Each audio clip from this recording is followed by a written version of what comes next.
I'm going to be covering security, privacy, and permissions in this video. I promise I'll keep it short and it'll be helpful for videos in the future. Hopefully help you avoid draining your Linden bank account and avoid rezzing things all over your neighbor's land or spamming the entire sim. Just a few tips and tricks and things I've learned over the years. For starters, I suggest you use a sandbox for all your experiments whenever possible. This helps you avoid disturbing your neighbors and also helps you avoid going over land limits. Be careful when you're setting up scripts that give money as well. Let's talk a little bit more about that. Some actions and events are going to require you to define permissions within your script. Certain things you'll have to authorize every time you save and recompile the script too. Money, for example, requires a specific permission to be granted by the owner. You have to include this within the script and then grant the script permission when you recompile it. This is specifically designed to alert you to the fact that a script inside an object that you own is asking for permission to take money from you. It's something you need to be careful about. An LSL makes sure you want to grant that permission before it allows the script to do so. Animations are another example. You're usually required to give permission to an object to animate your avatar before it will do so. If you decline the permission, your avatar just stands there. If you allow it, it begins playing the animation. Things like camera controls, teleporting, and attachments require permissions too. You can control these things yourself, but if you want the script to do it, you need to give the script those specific permissions to do so. It's not complicated, it's just something to keep in mind.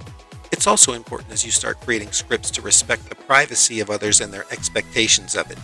For example, you could hide a script in something to secretly record everything people say in local chat. And despite them believing they're the only ones in the sim because no one else is around, you could actually spy on them with a script. Not that listening to open chat may not have some value in some cases, but the reason why you're doing so and the impact should always be considered. I'll cover specific permissions where they're required in future videos as well. For now, take a look at this script. When the script first starts, it requests permission to take money from the owner. After the owner grants permission, it uses the set pay price function to set the values for payment. In this case, the options are 100, 200, 300, or 400. This pay hide option hides the option to add a custom amount. Under the money event, we're capturing the key for the payer and the amount they paid. This conditional checks for four amounts, 100, 200, 300, and 400. The double pipes are an OR operator. If the amount paid equals 100, or if the amount paid equals 200, or if the amount paid equals 300, or if the amount paid equals 400. If it does, we're sending an instant message to the payer to thank them for the tip. But if it doesn't, we're giving them the money back and telling them they need to pay the right amount. The first thing you get when you save the script is the dialog to request to debit money. Now if you pay the object, you'll have four options, 100, 200, 300, or 400. And you'll see when you select one, you get a message thanking you for the tip. Let's go ahead and change this around a little bit, and I'll show you how you can make this into a vendor. First, you need something to sell and give away. I created an object inventory called My Cool Thing. Just drop that in the box. It can be anything for now, it doesn't matter. Now go ahead and open up the script, and for now we're only going to make one change. Under the money section where they've successfully made the payment, add an additional line after the instant message. Here we're going to add the LL Give Inventory function. The function has two parameters. The first parameter is the key of whoever's supposed to receive the item, and the second parameter is which item you're going to give them.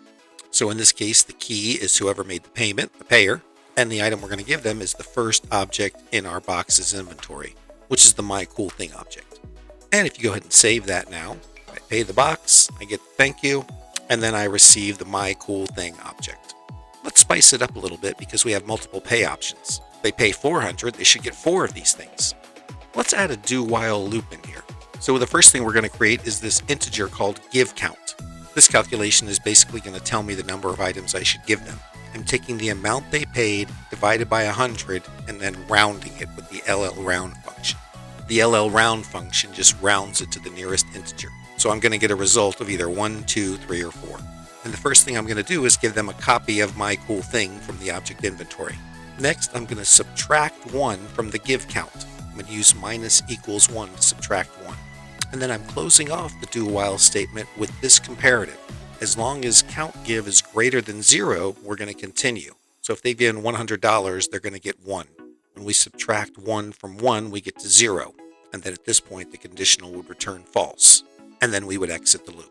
If they give 300, it'll loop through 3 times and then exit the loop. Let's walk through that step by step in case you're confused. They've paid $300, so I've matched the conditional here. So I'm going to send them the instant message thanking them for the tip. Then I'm going to round 300 divided by 100 to get 3. So give count equals 3. Then I'm going to enter my loop, and I'm going to give them the inventory object. Then I'm going to subtract 1 from the give count. Now give count is 2. 2 is still greater than 0, so I'm going to go through the loop again. And I'm going to give them another copy of the object. And I'm going to subtract 1 from give count again. And give count is now 1, which is still greater than 0. So I'm going to go through the loop again. I'm going to give them another copy of the object. And then I'm going to subtract 1 from give count, which is going to make give count 0 now. So give count is no longer greater than 0. So I exit the loop. And because I'm exiting the loop, I'm also exiting the function.